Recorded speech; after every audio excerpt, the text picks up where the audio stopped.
बिस्मिल्लाहिर्रहमानिर्रहीम। अच्छा भाई, आज हमें करने हैं कुछ मिक्स तरीके के क्वेश्चन जिसमें पीपी का पूरा डिस्क्लोजर भी होगा।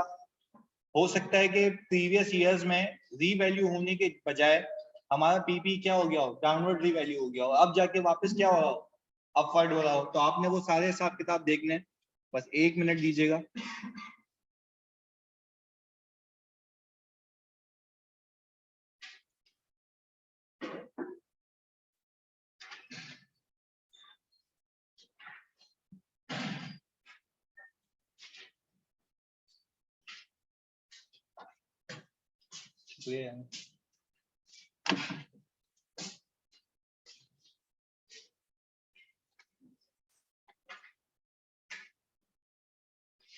अच्छा भाई, ये सवाल करने से पहले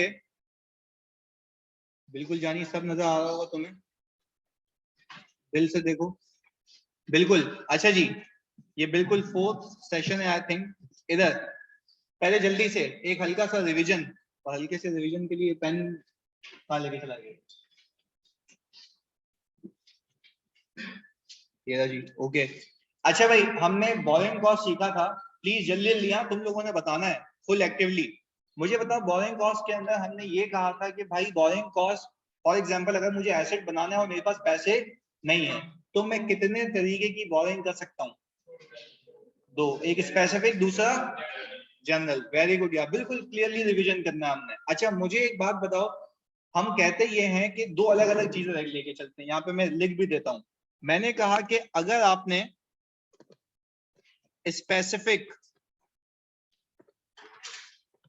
बोरोइंग की है तो क्या आप ये मान सकते हैं कि स्पेसिफिक स्क्रीन शेयर नहीं हुई? बेटा स्क्रीन शेयर हुई भी है, बिल्कुल भाई, सबके पास आ रही है ना स्क्रीन? जल्दी बताओ, हो रही है ना? ओके जी। अच्छा, स्पेसिफिक बोरोइंग के ऊपर प्लीज ये डिफरेंस बता रहा हूं, क्या आपको ये बात याद है कि डे 1 पे आपके पास पैसा अवेलेबल हो जाता है? भाई जल्दी बताओ, ये बात समझ आ रही है नहीं आ रही कि डे 1 पे आपके पास पैसा अवेलेबल हो जाता है? बैंक आपको ये कहता है भाई ये लो पैसे, आप एक एंट्री बनाते हैं बैंक डेबिट और बैंक लोन पेएबल क्रेडिट। आपके पास पहले दिन पे आपकी लायबिलिटी आ जाती है। अब आप इस पैसे को एसेट पे लगाएं या ना लगाएं, आपका इंटरेस्ट चार्ज होना शुरू हो जाएगा। ये बात बहुत सुकून से याद रखना, ये हल्का फुल्का रिवीजन है उसका। अच्छा जी, हमने कहा ये पैसा आ गया। अब मुझे एक बात बताओ, जब तक ये सरप्लस पैसा मेरे पास है, ये मुझे इनकम कमा के देगा। आइडियली ये इनकम कहां जाएगी? पीएनएल में। आइडियली इनकम कहां जाएगी? पीएनएल में। वो बोलता है कि भाई दो हिस्से बना दो। आपने कहा कि लोन एक अलग बात है और कैश का बैलेंस आई थिंक अलग बात है, ऐसा है? अच्छा, कैश का बैलेंस विल जनरेट इनकम, या ये तो हमने बहुत ही बेसिक से किया हुआ है कि कैश का बैलेंस विल जनरेट इनकम। अच्छा, कि कैश का बैलेंस कांस्टेंट रहेगा या जब जब खर्चा होगा रिड्यूस होगा? भाई जब जब खर्चा होगा वो क्या होगा? वेरी गुड यार। अच्छा, लोन के बैलेंस पे, लोन के बैलेंस पे वी विल पे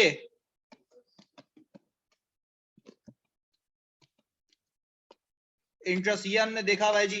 लोन के बैलेंस पे वी विल पे इंटरेस्ट। अब मुझे एक बात बताओ, आइडियली जो इंटरेस्ट पे करूंगा वो मेरा एक्सपेंस है, यस और नो? अच्छा जी, आइडियली जो बैंक के बैलेंस पे मुझे इनकम मिलेगी वो मेरी इनकम है, वो सीधी सीधी कहां जाएगी? पीएनएल में। वेरी गुड, ये दो चीजें हो गई। फिर वो कहता ये है, समझने के लिए, फिर वो कहता ये है सर कि आप एक काम ये करें, ये जो इंटरेस्ट आप पे कर रहे हैं ये आइडियली पीएनएल में जाएगा, बट ये कैपिटलाइज तब से होना शुरू होगा जब से आप एक्सपेंडिचर इंकर करना शुरू करें। क्या इंकर करना शुरू करें? अच्छा, तो हम कह सकते हैं कि सर ये इंटरेस्ट कैपिटलाइज होगा when we start work on asset, यानी एक्सपेंडिचर इनका होना शुरू हो जाए। इसमें बहुत ही अहम चीज बता रहा हूं, एक्सपेंडिचर इनकर होने का हरगिज मतलब ये नहीं कि तुम्हारी जेब से पैसे चले गए हो सकता है कि फरवरी के महीने में तुम्हारे कॉन्ट्रैक्टर ने काम शुरू कर दिया हो और तुमसे उसने पैसे मांगे हो फेब में नहीं मार्च में जाके, तो क्या तुम फेब का इंटरेस्ट कैपिटलाइज करोगे या नहीं करोगे? करेंगे। यही तो सीखना है। मैं कह रहा हूं काम का शुरू होना लाजमी है भाई। अगर तुम कॉन्ट्रैक्टर, मैंने 1 जनवरी को लोन ले लिया, सही है जी, बहुत सुकून से समझिएगा, मैंने 1 जनवरी को लोन लिया, सही है जी, मैंने ये ठेका एसेट बनाने का दे दिया कॉन्ट्रैक्टर को 1 फेब को, और उसने उसी दिन से उस एसेट पे काम करना शुरू कर दिया, तो क्या मैं कह सकता हूँ एक्सपेंडिचर इनकर होना शुरू हो गया है? भाई एक्सपेंडिचर इनकर होने का हरगिज ये मतलब नहीं है तुम्हारी जेब से पैसे चले जाए, लायबिलिटी भी तो होती है। ऐसा है। अब मुझे एक बात बताओ, तो सर क्या मैं कह सकता हूं कि 1 फेब से इंटरेस्ट जो चार्ज होगा वो कैपिटलाइज होगा, वो एक्सपेंस आउट नहीं होगा, क्योंकि काम होना शुरू हो चुका है, चाहे तुम पे करो या ना करो। पहले बताओ ये बात क्लियर हो गई? ये ब्लेंडर नहीं मार के आना एग्जाम में। अब आगे फिर मैंने कहा कि ये जो इनकम है वो एसेट की कॉस्ट में से क्या होगी? नेट होगी। कब से नेट होना शुरू होगी? जब से काम शुरू होगा। अच्छा, फिर एक वक्त ऐसा आएगा, ये हल्का फुल्का रिवीजन है, एक वक्त ऐसा आएगा कि जब आपकी कैपिटलाइजेशन पॉज हो जाएगी, मतलब खत्म नहीं हो जाएगी, नेसेसरी होगा या अननेसेसरी। अच्छा, मैं तुमसे ये पूछता हूं कि अगर नेसेसरी इंटरप्शन है, नेसेसरी इंटरप्शन का मतलब ये है कि तो फिर कैपिटलाइज, वेरी गुड। अच्छा, अगर अननेसेसरी इंटरप्शन है तो फिर नहीं होगा, वेरी गुड जी। तो वो फिर याद रखिएगा, वो कैपिटलाइज नहीं होगा तो क्या इंटरेस्ट चार्ज नहीं होगा? चार्ज होगा, बट वो कहां जाएगा? पीएनएल में। भाई ये फर्क है। देखो मैं ये कह रहा हूं कि पहले दिन से इंटरेस्ट चार्ज होना शुरू हो जाएगा। अब आपने डिसाइड करना है कि उस इंटरेस्ट में कैपिटलाइज करूं या पीएनएल में फेंकूं। बात क्लियर है? अब आगे चलिए जी। और फिर इनकम का भी सेम केस है, इनकम का भी सेम केस है। जब जब इंटरेस्ट कैपिटलाइज हुआ होगा तब तब आपकी इनकम एसेट को क्या कर रही होगी? नेट कर रही होगी। और जब जब, प्लीज बहुत सुकून से समझिएगा, और जब जब आपकी कैपिटलाइजेशन पॉज होगी तो आपका जो इंटरेस्ट इनकम है वो भी क्या हो जाएगी? अच्छा, पॉज कैपिटलाइज होना पॉज हो जाएगी, नेट होना बंद। वापस समझिएगा, देखिए मैं फिर कह रहा हूं, मैं आपने कहा कि भाई मैं कह रहा हूं कि इनकम तो बुक होती रहेगी, अब वो पीएनएल में तो जारी होगी, बट वो चीज एसेट की कॉस्ट में नेट नहीं होगी जी।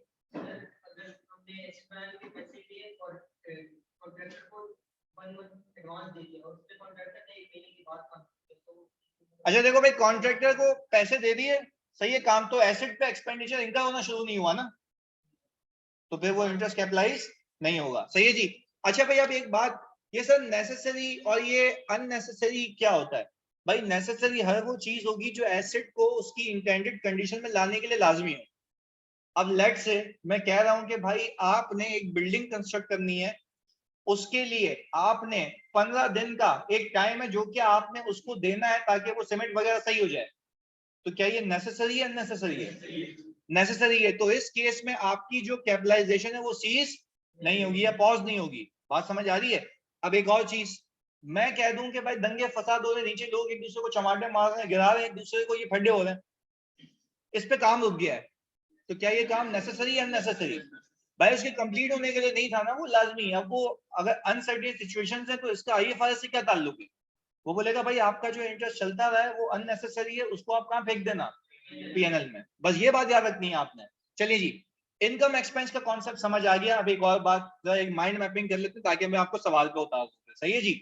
अच्छा, एक और चीज फिर मैं ये कहता हूं कि सर जब मैंने इनकम और एक्सपेंस का कॉन्सेप्ट समझ लिया, लेट से मैंने 1 मिलियन, ये याद रखिएगा बात, कैलकुलेटर आपके पास होना चाहिए, मैंने 1 मिलियन का लोन लिया था, जिसमें से मैंने कॉन्ट्रैक्टर को अलग अलग डेट्स पे पैसे पे करने, अलग अलग डेट्स पे क्या करने जी?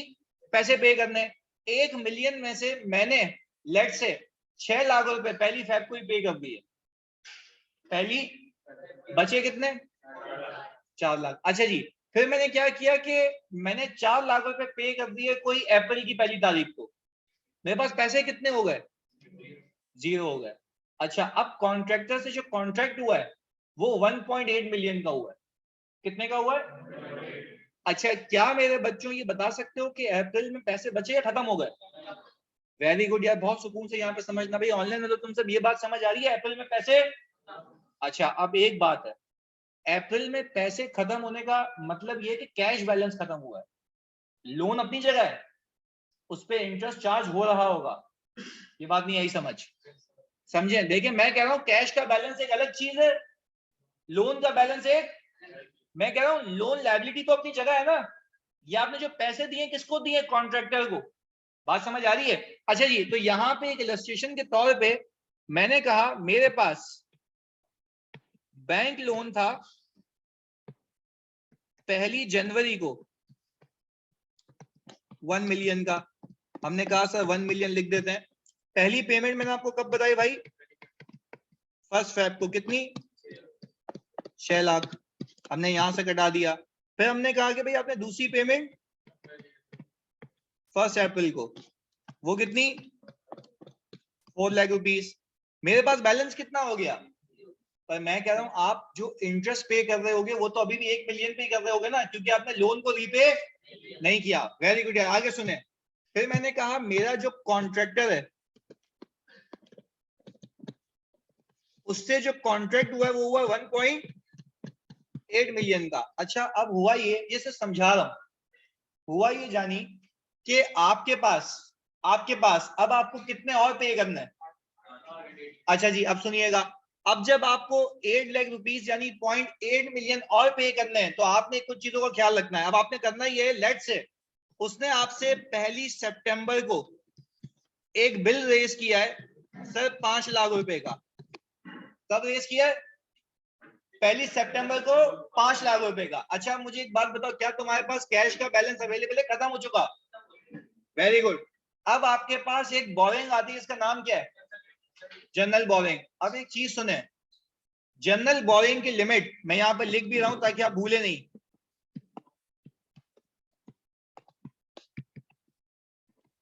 जनरल बोरिंग की जो आपकी लिमिट है वो आपको दी गई है 2 मिलियन की। तो क्या 2 मिलियन पे इंटरेस्ट चार्ज हो रहा होगा जितने निकालूंगा?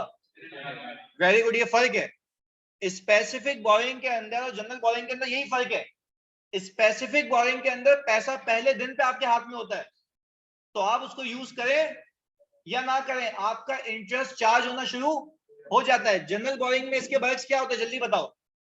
कि जब जब पैसे निकालोगे तब तब इंटरेस्ट चार्ज होगा। ये दोनों में फर्क समझ आया? चलिए जी आगे। अब मुझे एक बात बताएं, मैंने 1 सितंबर को 5 लाख रुपए निकाले तो इसके ऊपर इंटरेस्ट चार्ज होना क्या हो जाएगा जी?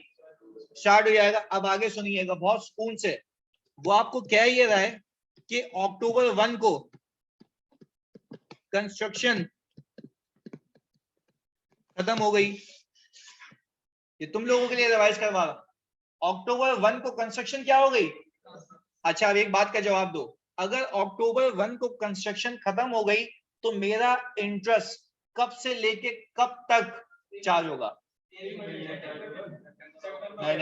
मेरी बात सुने, समझे नहीं?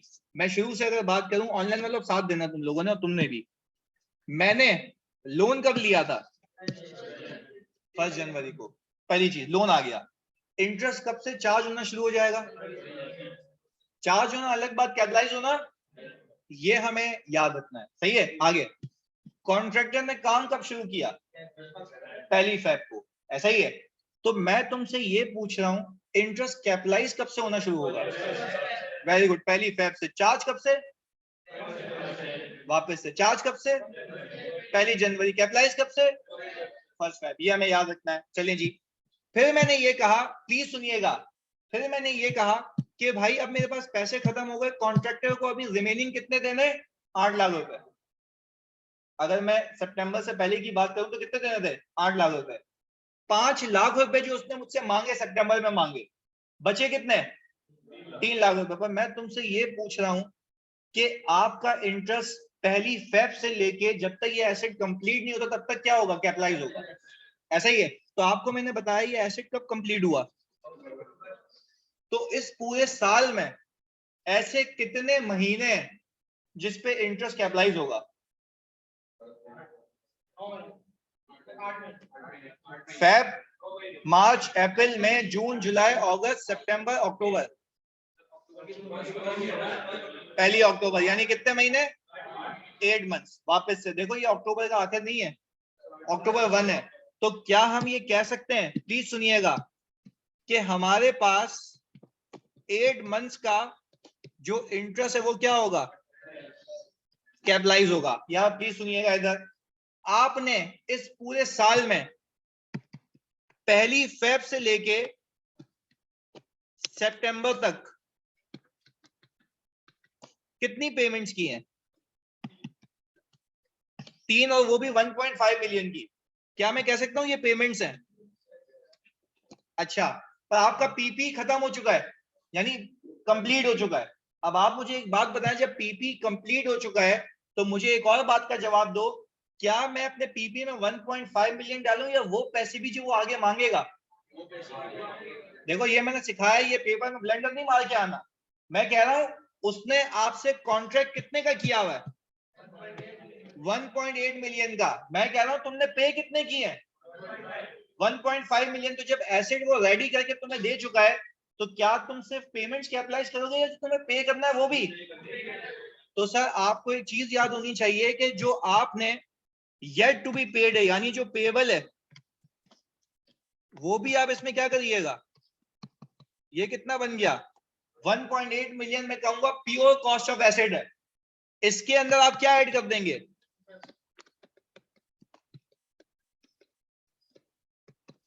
तब जाके आपके पास पूरी कैपिटलाइज कॉस्ट आएगी।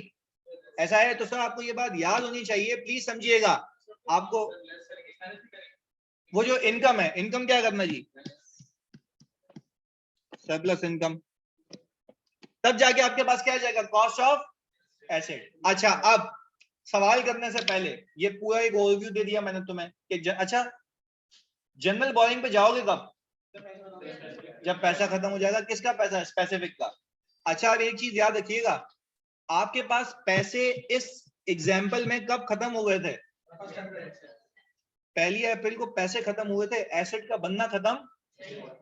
तो वो जो आपके पास स्पेसिफिक लोन है उस पे इंटरेस्ट तो लगता ही रहेगा, साथ साथ जनरल पे भी लगेगा। और जनरल पे कब से लगेगा? जब आपने पैसे विड्रॉ किए। जी सर, मैं बोल रहा हूं अप्रैल से सितंबर तक जो पीरियड है, इसमें अब इंटरेस्ट तो नहीं आएगा ना, सरप्लस आएगा? यही तो सिखा रहा था, आएगा।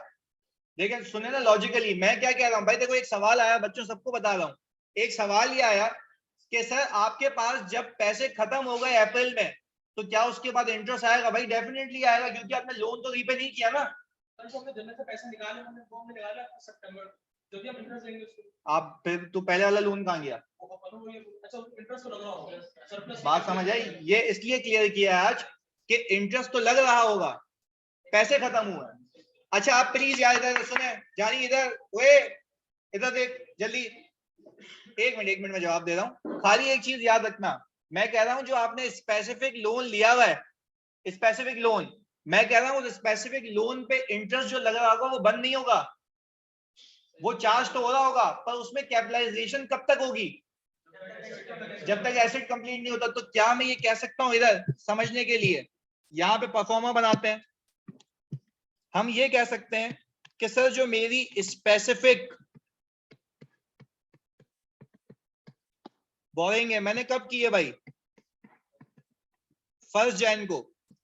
इस पे जो हमारा इंटरेस्ट चार्ज होगा वो 31 दिसंबर तक होगा। पर यस भाई, 31 दिसंबर तक वो इंटरेस्ट चार्ज की बात कर रहा हूं मैं। देखो वो अब गेम अलग है भाई, मैं तुम्हें फिर कह रहा हूं, गेम अलग इसलिए है क्योंकि अब वो तुमसे ये थोड़ी ना पूछता है कि पीपी की अमाउंट बताओ, वो तुमसे पूछता है बताओ बैलेंस शीट और पीएनएल में क्या आएगा। वो तुमसे क्या पूछता है? बैलेंस शीट और। अब मैं तुमसे ये पूछूं, यहाँ पे अमाउंट रख देता हूं ना, तुमने लोन कितने का लिया था जानी? 1 मिलियन का, सही है। मैं कह रहा हूं उस 1 मिलियन पे अगर 10% का सूद है तो 12/12 कितना आ गया? 1 लाख। क्या ये मानते हो ये फॉर द ईयर का इंटरेस्ट है आपका? अब इसके कितने हिस्से बनेंगे? 2 हिस्से, एक जो कैपिटलाइज होगा और दूसरा पीएनएल में जाएगा। आपने अभी मेरे से कंक्लूड किया कि 1 फेब से लेके 1 अक्टूबर तक कैपिटलाइज होगा। सब्जेक्ट टू के बीच में कोई इंटरप्शन पीरियड ना हो, तो आप सिंपल इसको 12 से डिवाइड करें और 8 से मल्टीप्लाई, कितना आ गया? यही है। अच्छा, और ये आ गया हमारे पास, ये पीएनएल का चार्ज आ गया, ऐसा ही है। मुझे एक बात बताओ, यही है ना भाई, यही है ना, 8 मंथ्स और 4 मंथ्स, ऐसा ही है। चलिए जी, अब आगे हमने यहाँ पे लिख दिया, ये 4 मंथ्स आ गया, ये 8 मंथ्स आ गया, ऐसा ही है। अब मुझे एक बात बताओ भाई, ये तो हो गया आपका कैपिटलाइज, पर इस साल जब आप एसिड की कंस्ट्रक्शन करवा रहे थे, तो मुझे खाली इस बात पे गाइड करें, क्या आपने सिर्फ ये पैसे लिए थे या जनरल के भी पैसे लिए? अच्छा, जो आपने जनरल के पैसे लिए थे वो कब से लिए थे? सितंबर 1 से। कितने पैसे निकाले थे? अच्छा, हमने कहा इसके ऊपर रेट है 12% का। मुझे खाली एक बात का जवाब दो, मैं इंटरेस्ट चार्ज की बात कर रहा हूं, मैं इंटरेस्ट चार्ज की बात कर रहा हूं। इंटरेस्ट चार्ज कितना होगा? सितंबर, अक्टूबर, नवंबर, दिसंबर, पहले बताओ कितना आ गया ये? 20। अच्छा, अब मुझे एक बात बताओ, क्या मैंने इसमें से सिर्फ 1 मंथ कैपिटलाइज करना है और 3 मंथ्स को क्या करना है? अच्छा जी, तो बताएं जी कितना आता है? ये आ गया 5000, और ये इस पूरे सिनेरियो में बेटा से समझाना ये चाह रहा था कि आपके पास जितने भी लोन्स होंगे आपको इंटरेस्ट उस पर देना है, उसके बाद डिसाइड करना है कि कितना कैपिटलाइज करूं और कितना पीएनएल में। क्योंकि देखो, अगर उसने सवाल ये पूछा ना कि बैलेंस शीट और पीएनएल के एक्सट्रैक्ट्स बना के दो, तो बैलेंस शीट और पीएनएल के एक्सट्रैक्ट्स का मतलब ये है कि आप ये बताएंगे बैलेंस शीट में क्या जाएगा और आप ये बताएं पीएनएल में क्या जाएगा। तो क्या अब मैं इसी के साथ जो तुमने मेरे साथ ये वर्किंग की एक रिवीजन के तौर पे, क्या मैं ये कह सकता हूं कि मेरी बैलेंस शीट के अंदर जो पीपी है वो आएगा 1.8 मिलियन, जो कि टोटल कॉस्ट ऑफ एसेट है जो कॉन्ट्रैक्टर को देनी है, दे दिए पैसे, प्लस कितनी चीजें आएंगी इसमें? एक ये 66667 और दूसरा ये 5000, कितना आ गया? 71667 जी।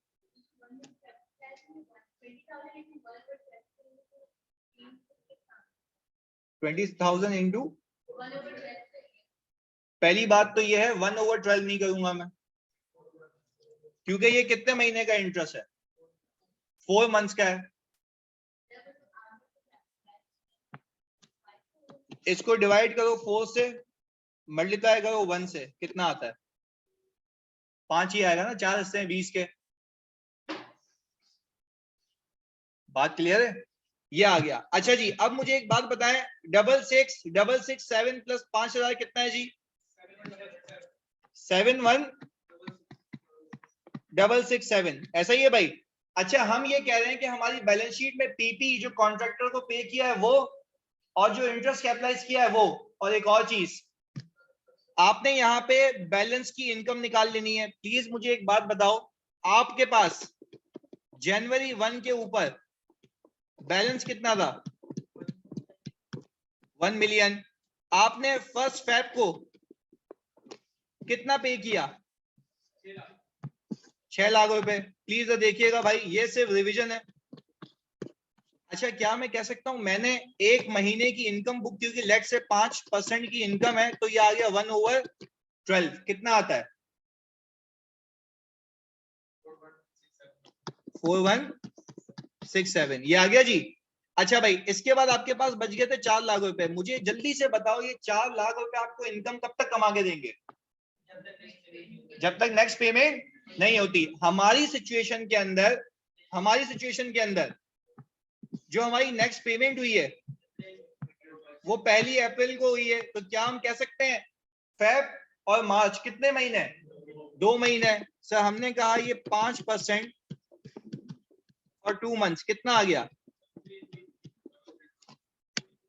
ये आ गया सर आपका 33, ये आ गया जी। आपने यहां से 4 लाख रुपए माइनस किया अप्रैल 1 को, बैलेंस कितना हो गया?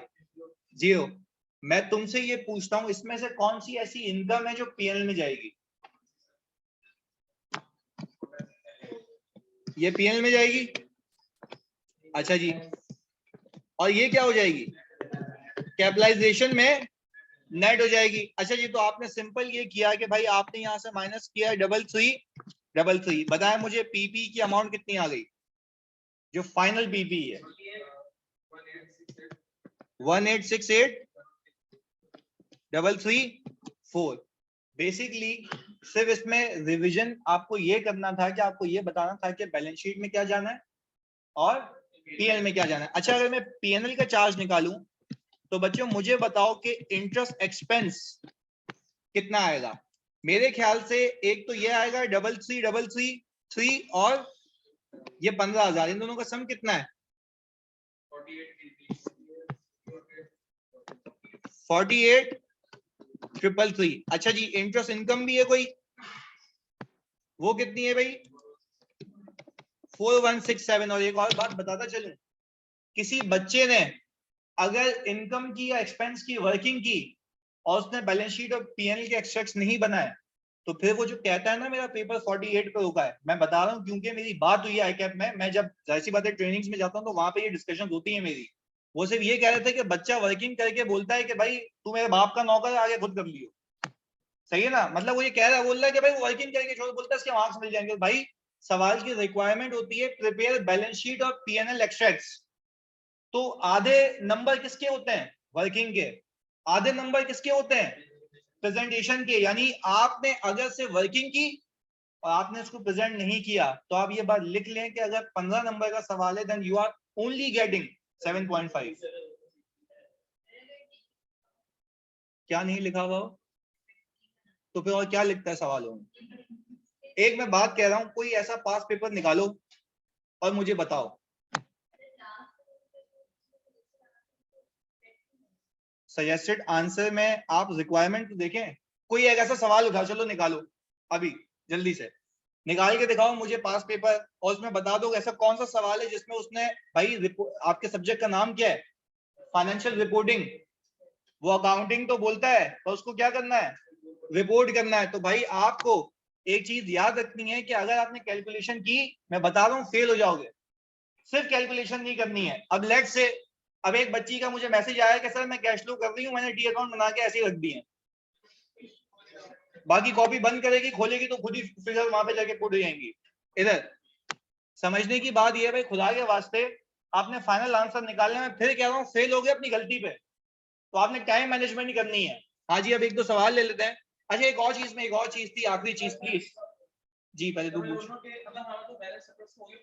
हाँ उसमें क्वेश्चन में बोला कि आपको डिक्लेयर करनी होगी, तो वो जनरल फॉर्म से हम लेंगे, उसको इंटरेस्ट देंगे। देखो यार, तुम्हारे कोर्स में सिंपल एक चीज है, रीपेमेंट का तो कॉन्सेप्ट ही नहीं है, कोर्स में नहीं है। तुम ये देख लो भाई, एक बच्चे ने सवाल पूछा कि सर आप क्या ये बताएं कि क्या हमारे कोर्स में रीपेमेंट का कोई कॉन्सेप्ट है? मैंने कहा नहीं है, क्योंकि मैंने आपको याद करो सीए फाइनल के सवाल कटवा दिए थे उसमें, जिसमें मल्टीपल वो चीजें आई थी। मैंने आपको फिर भी आपके कहने पे स्पेसिफिक और जनरल साथ करा दिया है।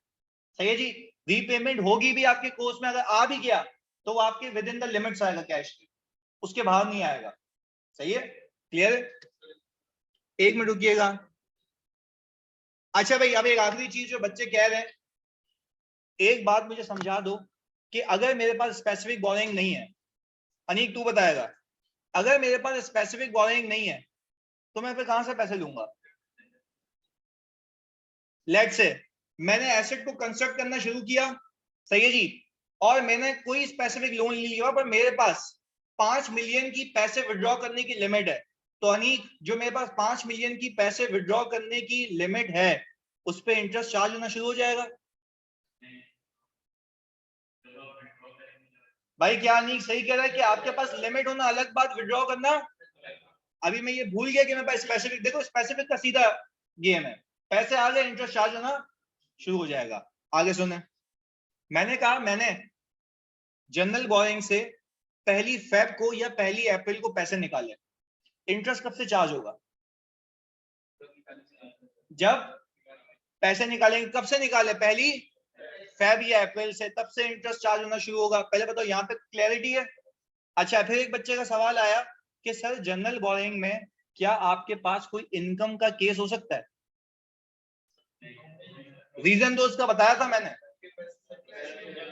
वैसे ही भिखारियों वाली जिंदगी जी रहे हो, जनरल से पैसे निकाल के उसको पैसे दे रहे हो, उस पर इनकम कमाओगे। मतलब तुम तो ये कह रहे हो कि जनरल से 12% की इनकम लूं और इन्वेस्ट कर दूं 5% के ऊपर, यानी टेक्निकली मैं 7% जेब से पे कर रहा हूं खाली यहां वहां खेल के। सही है जी।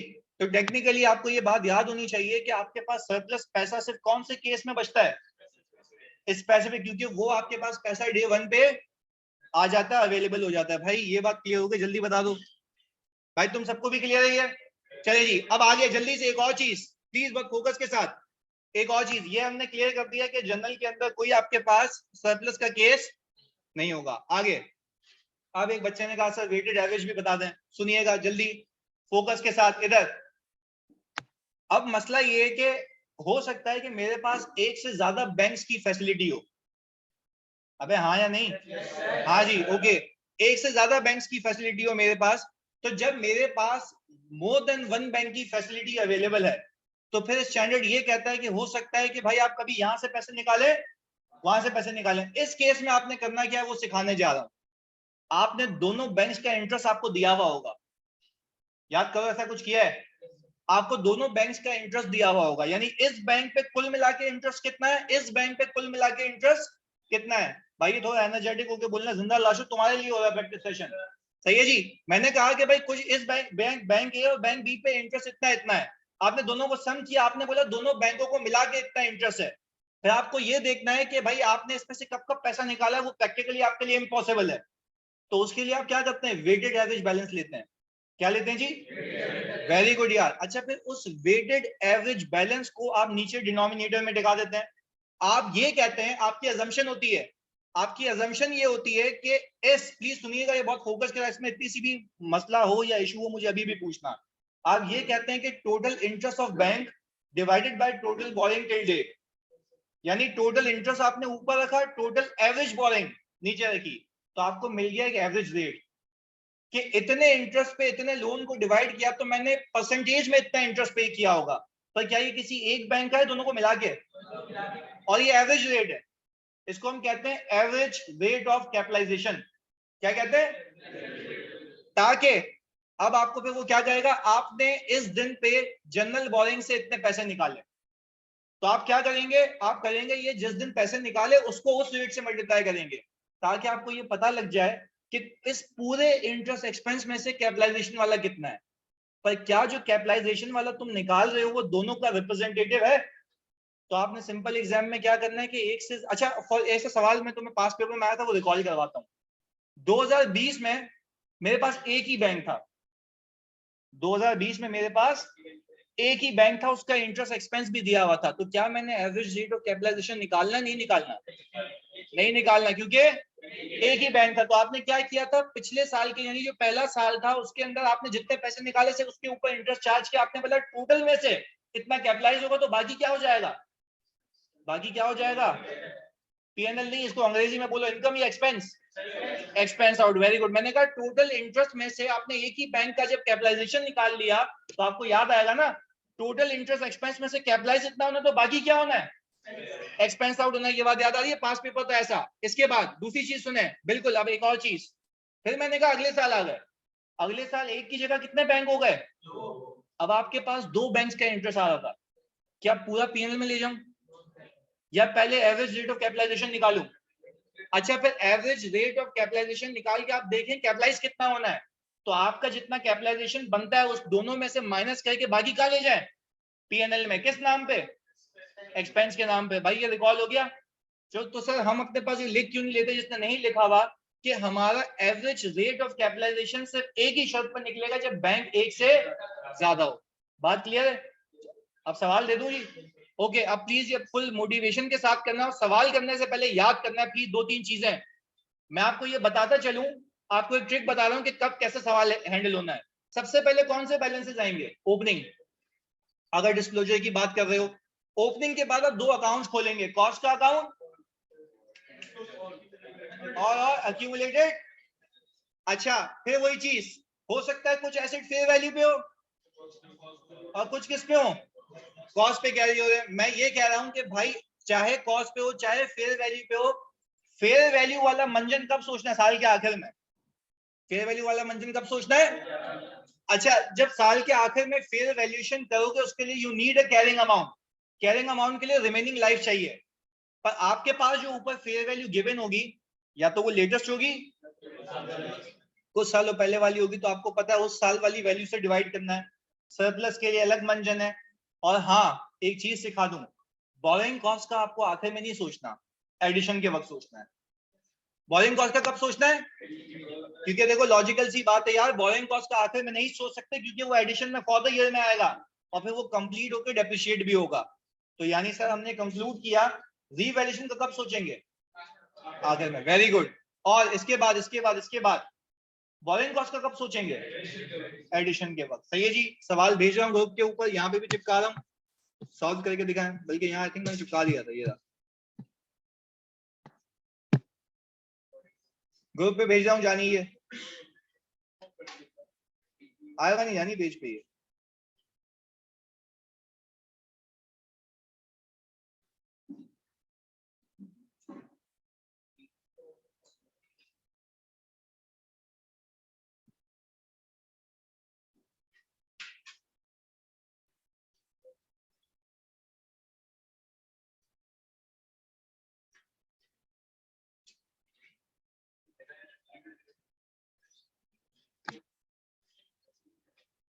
जानी ये मैनुअल में नहीं है, ये अभी बना है।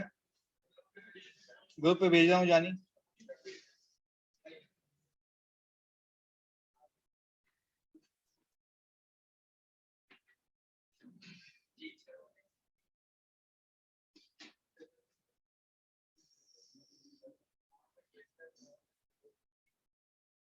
मुजम्मिल पहले ये कर ले भाई, खुदा के वास्ते। भेज रहा हूँ अभी, जा रहा है।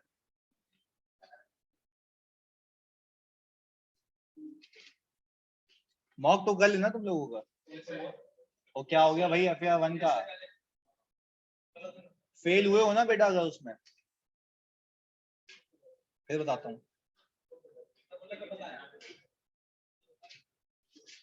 टाइमिंग तो बता दी होगी ना उसने तुम्हें? अभी बता देगा वो। मोती वाले को पता है, तुम्हें नहीं पता? नहीं, उसकी चीज नहीं देखनी, मेरी चीज भेजिए। भेज रहा हूँ जानी, वो मोबाइल हैंग हो गया है।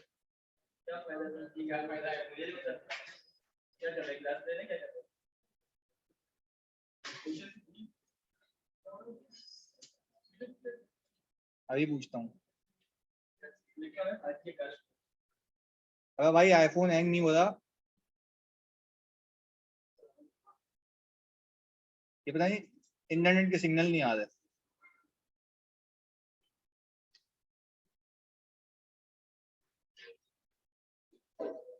अरे हॉटस्पॉट दो यार। 3G पता नहीं क्यों नहीं चल रहा।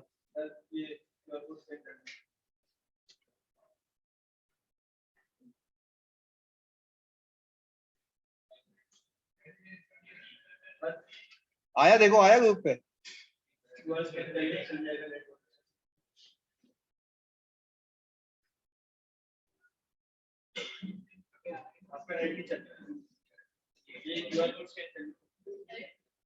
जी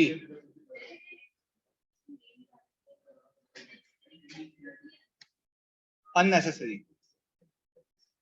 बारिश का आना वो आपके इख्तियार में नहीं है ना। मतलब अगर बारिश लाजमी थी बिल्डिंग बनने के लिए तो वो नेसेसरी होगा ना। भाई अब आ गया ग्रुप पे भाई।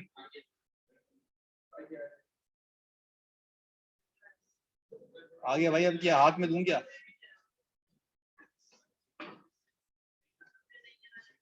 अरे भाई तुम्हारी कसम भेज चुका हूँ यार।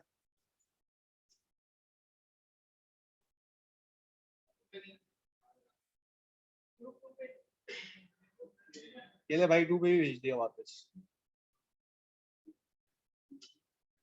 भाई अब सारे ग्रुप पे चला गया, यहाँ पे ये सेंड आ रहा है। या प्लीज इसको तमीज से करना है और जल्दी करना है, टाइम मैनेजमेंट के साथ।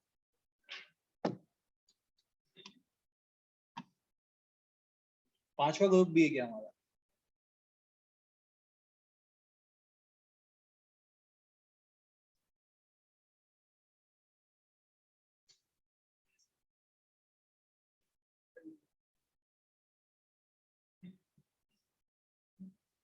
नहीं है भाई, 5वां ग्रुप नहीं है, 4 है। बेटा सवाल करें जल्दी से।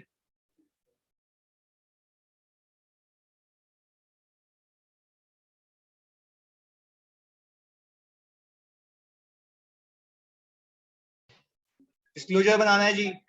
अच्छा भाई, टाइम मैनेजमेंट के साथ आपको इसको करने के लिए दिए जाता है हाफ आवर, आधा घंटा, जल्दी।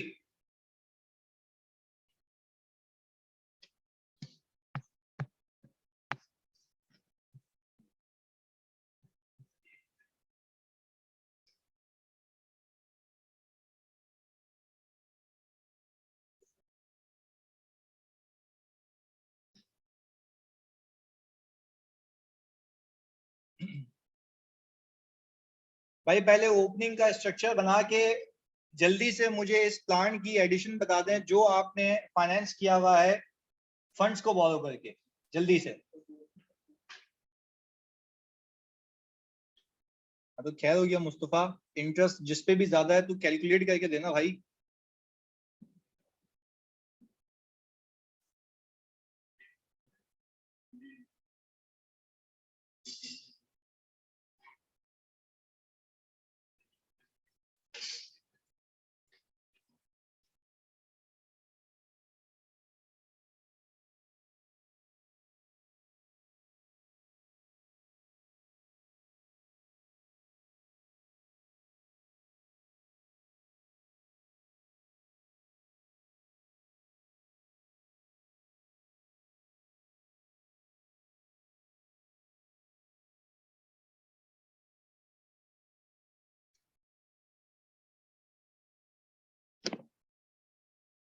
इसको देख के करना आखिर में, क्योंकि इसमें अपवर्ड रिवैल्यूएशन है।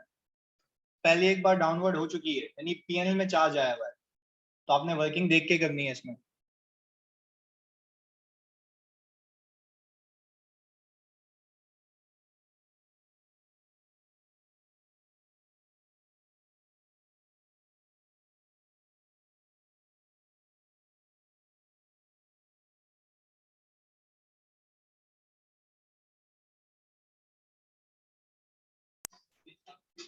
हाँ भाई, पीपी की कॉस्ट कितनी आ रही है टोटल प्लांट की, ऑनलाइन वालों?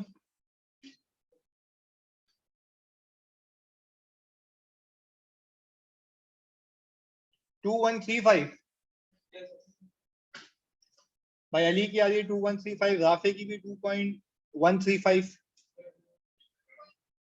हाँ वही 2135। भाई 2135 मेजोरिटी की आ रही है।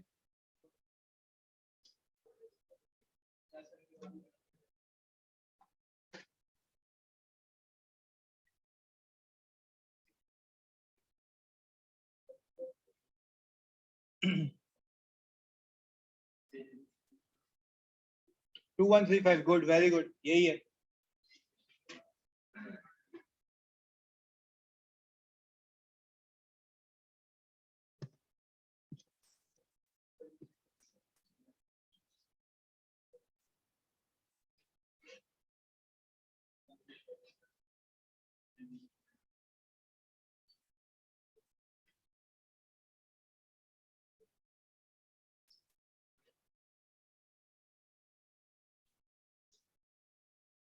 बेहतरीन है जी।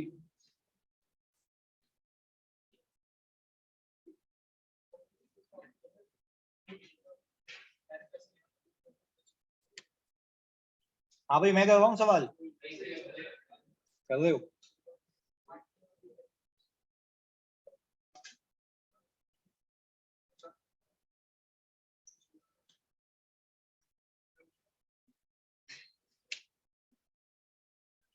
ओके जी, कंप्लीट करें।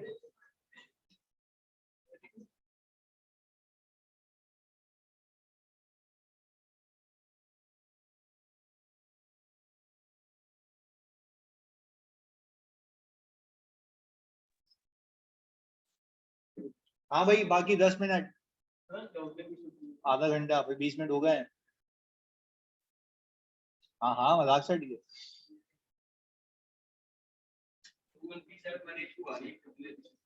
भाई 20 मिनट हो गए ना।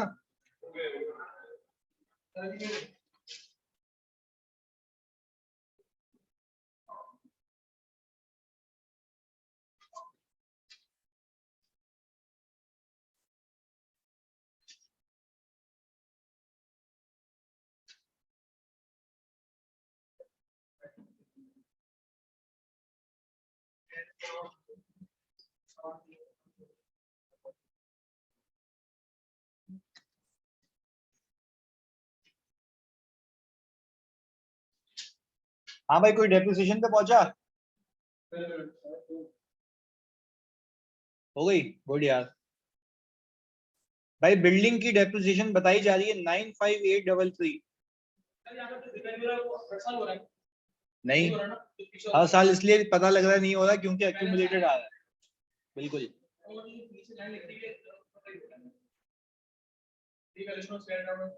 तो अब बता रहा है कि अब कैरीड आउट, यानी इस बार अब जो कैरी होगी वो दिसंबर पे हो रही है। भाई कोई डेप्रिसिएशन बता दो बिल्डिंग का।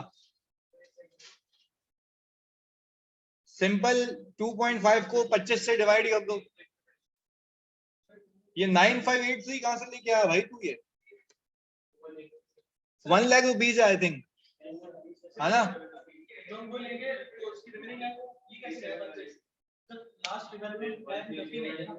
तो लास्ट सी वैल्यू हुआ था तब की तो लाइफ दी हुई है ऊपर। बेटा नीचे बताया हुआ है भाई, सवाल में बताया हुआ है ना राफे, इस सवाल में बताया ना कि ऊपर जो लाइफ है वो लास्ट सी वैल्यूशन की है। ये तो रहा भाई, लिखा हुआ तो है।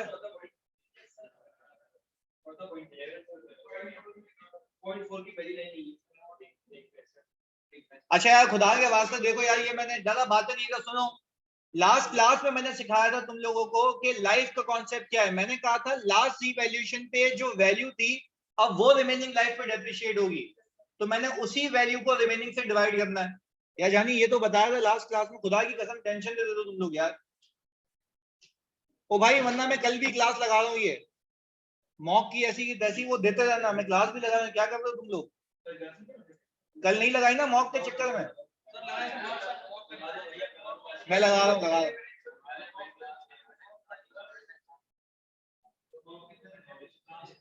मैं लगाता हूँ भाई, तुम लोग क्या कर रहे हो यार? लाइव कल से लास्ट क्लास में सिखाया यार, खुदा के बात ऐसा नहीं पता। मैं बोल रहा हूँ उसको क्लास का यार, ऐसे प्रैक्टिस करनी है और सवालों की।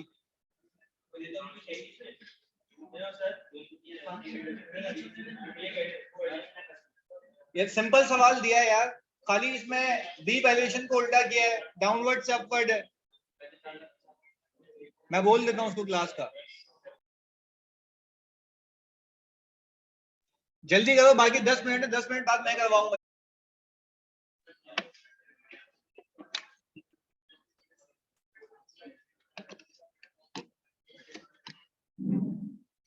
हाँ भाई, हो गया सवाल?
हाँ भाई, फर्नीचर कितने पे कैरी हो रहा है?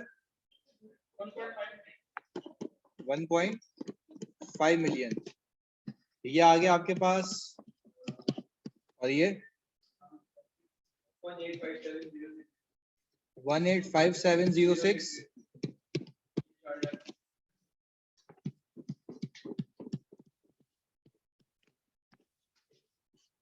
ये आ गया आपके पास भाई 2.3 मिलियन, और ये प्लांट 3542940, ओके, और ये आ गया 1.1 मिलियन। अच्छा भाई, आपने दो हेड्स खोल देने हैं यहाँ पे, कॉस्ट स्लैश फेयर वैल्यू, और सर आपने यहाँ पे accumulated depreciation,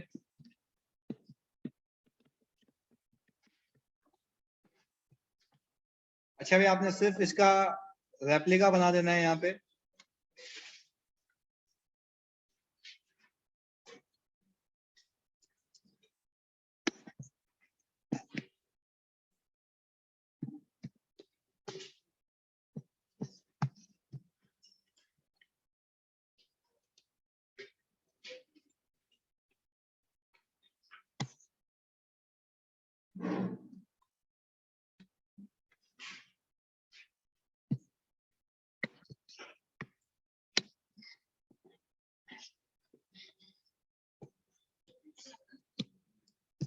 ये जी। अच्छा भाई, कॉस्ट और ये एक्यूमुलेटेड डेप्रिसिएशन आ गया आपके पास ओपनिंग बैलेंस, यानी ये साल के शुरू के अकाउंट का बैलेंस है। अब सर हमें इतना पता है कि ये कॉस्ट का अकाउंट इंक्रीज होगा किससे भाई, एडिशन से। हमने प्रॉपर्ली यहाँ पे वर्किंग वन का रेफरेंस दे दिया, हमने कहा कि भाई हम वर्किंग वन में यहाँ पे सर तमाम एडिशंस को बता देंगे। अच्छा भाई, सीक्वेंस वाइज देखूं तो सबसे पहले प्लांट के रिलेटेड आपको एडजस्टमेंट दिख रही है, ऐसा ही है। अच्छा भाई, सवाल में जाके देखते हैं कि सर प्लांट के रिलेटेड ये बता ही रहा है कि पहली फेब को आपने कंस्ट्रक्शन शुरू की थी न्यू प्लांट की, जो कि 15% के लोन पे फाइनेंस की गई थी, और आपने उसके लिए पैसे कितने लिए, 1.2 मिलियन। अच्छा जी, तो पहले तो मैं ये देखूं कि 1.2 मिलियन अगर आपने फर्स्ट फेब को ऑब्टेन किए हैं, तो ये एसेट कंप्लीट कब हुआ है, अक्टूबर 1 पे। यानी सर मुझे इतना पता है कि मैं लोन कभी तक भी कैरी फॉरवर्ड करूं, पैसे पे करूं या ना करूं, आपने सिंपल एक काम करना है, आपने इसके ऊपर इंटरेस्ट चार्ज करना है पूरा, और आपने कैपिटलाइज करना है कुछ महीने, ऐसा ही है। 31 अक्टूबर है, ओके जी, ये सही कह दिया तुमने। अच्छा, फेब, मार्च, अप्रैल, मई, जून, जुलाई, अगस्त, सितंबर, अक्टूबर, कितने मंथ्स, 8 मंथ्स, 9 मंथ्स हुए ना सर। आपने कहा आपने 9 मंथ्स क्या करना है जी, कैपिटलाइज करना है स्पेसिफिक बोरिंग का इंटरेस्ट। चलिए जी, हमने कहा कि सर यहां पे वर्किंग करते हैं स्पेसिफिक बोरिंग का, आपके पास इंटरेस्ट निकालने लगे। 1.2 मिलियन की बोरिंग पे 15% है, हमने डायरेक्ट कैपिटलाइज निकाल लिया, कितना आ गया 12 से। क्यों करेंगे, क्योंकि बेटा ये जो रेट है,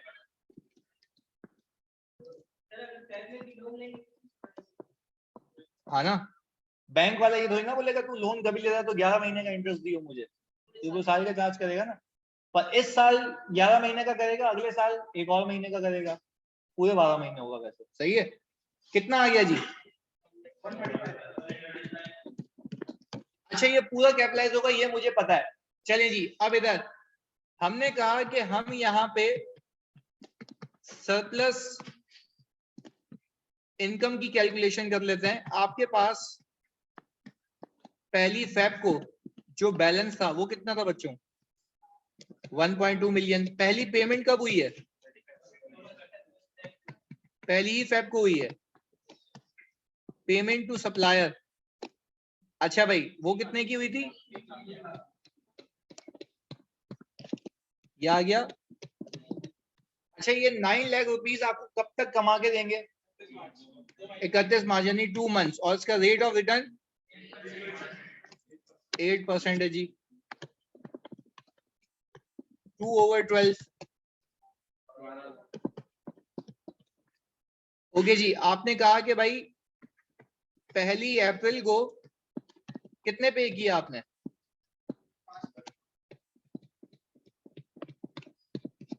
कितने बचे, अब ये 4 लाख रुपए आपको कब तक कमा के देंगे, 30 जून तक। अच्छा भाई तो अप्रैल में और 3 महीने कितना आ गया, वेरी गुड यार। अच्छा भाई अब जो कॉन्ट्रैक्टर को पेमेंट करनी है वो 8 लाख रुपीस है, ऐसा ही है ना। अच्छा भाई जो कॉन्ट्रैक्ट, जी जी ये सही है ना, 8,000। ओके जी, अब जो कॉन्ट्रैक्टर को पेमेंट करनी है वो करनी है सर मुझे 30 जून को। भाई इल्मा कह रही है सर 1200 की 11 मंथ्स है ना इंटरेस्ट, 11 मंथ्स। बेटा मैंने डायरेक्टली कैपिटलाइज निकाला है, सीधा कैपिटलाइज वाले मंथ रखे हैं, सही है। नवंबर दिसंबर पीएनएल में जो जाने वाला है उसको मैंने अभी कंसीडर नहीं किया ना। अच्छा भाई 30 जून को आपने 8 लाख रुपीस पे किए तो बाकी 4 लाख रुपए आपके पास नेगेटिव बच गया, ये कहां से फाइनेंस करोगे,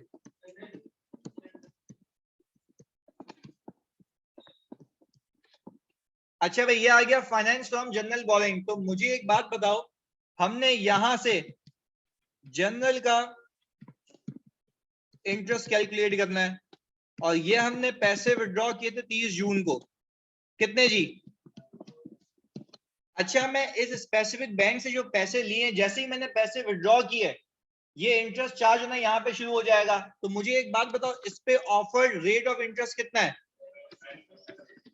अब ये 12% तब तक दूंगा मैं जब तक इसका बैलेंस और इंक्रीज ना हो जाए।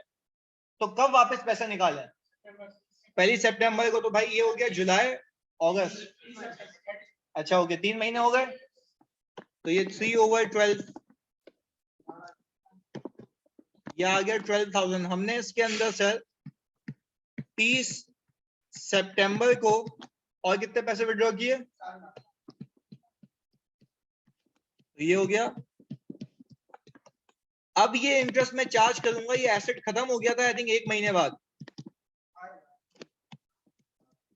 अच्छा तो क्या मैं तुमसे ये पूछूं इसके आगे इंटरेस्ट चार्ज नहीं होगा, वो पीएल में जाएगा। मैं इसलिए यहाँ पे इसलिए वर्किंग नहीं कर रहा क्योंकि कोई ऐसी रिक्वायरमेंट नहीं है इसमें, मैं सीधा सीधा कैपिटलाइज अमाउंट निकाल रहा हूँ।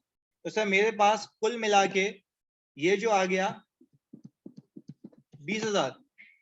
अच्छा भाई अब मैं प्लान की टोटल कॉस्ट निकालूं, तो हमने कहा कि भाई हमने पेमेंट टू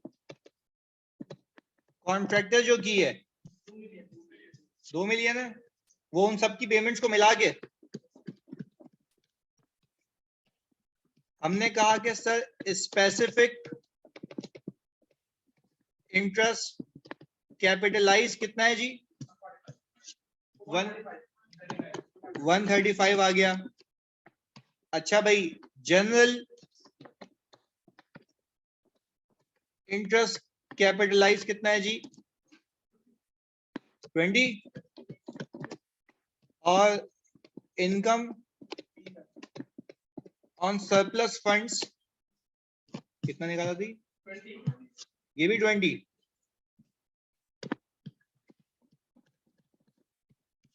तो ये कितना बचा जी,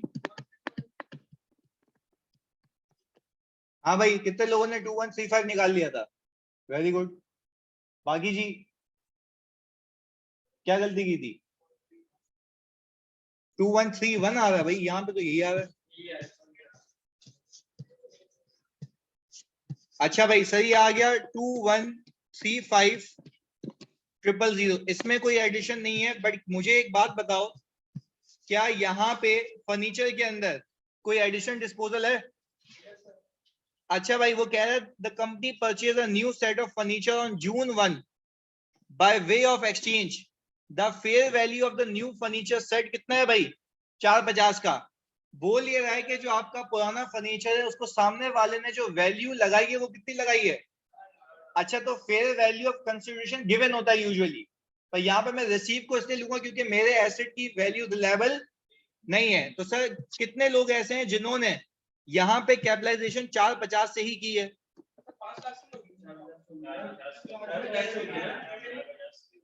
अभी देखते हैं, एक मिनट रुकिएगा, अभी देख लेते हैं। Fair value of the new furniture set 450 है। सुनो सही मेरी जान, देखें मैं कह रहा हूं जो मैं न्यू फर्नीचर लेके आ रहा हूं उसकी वैल्यू 450 है। जो हमारा ओल्ड फर्नीचर है उसके पैसे उसने कितने लगाए? बाकी 50 में दे दूंगा उसको, ये कैश में चला जाएगा। और कुल मिला के मुझे तो ऐसे इतने का मिला ना, क्लियर है? अच्छा, पहली प्रायोरिटी होती है fair value of consideration given, पर इस केस में मेरे एसेट की वैल्यू रिलायबल नहीं है इसलिए मैंने उसको कंसिडर नहीं किया। क्लियर है जी? भाई हम मार कह रहे हैं 2131 आएगा प्लांट का यार।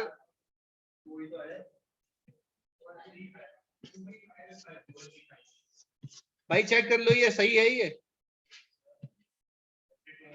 भाई ये प्लस माइनस करूं तो यही आना चाहिए। 3-1 आ रहा था।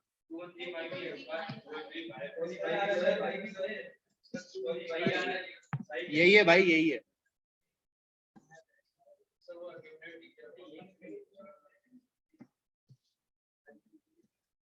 अच्छा भाई 450 आई है जानी ये।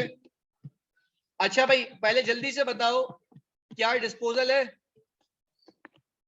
भाई डिस्पोजल है नहीं है?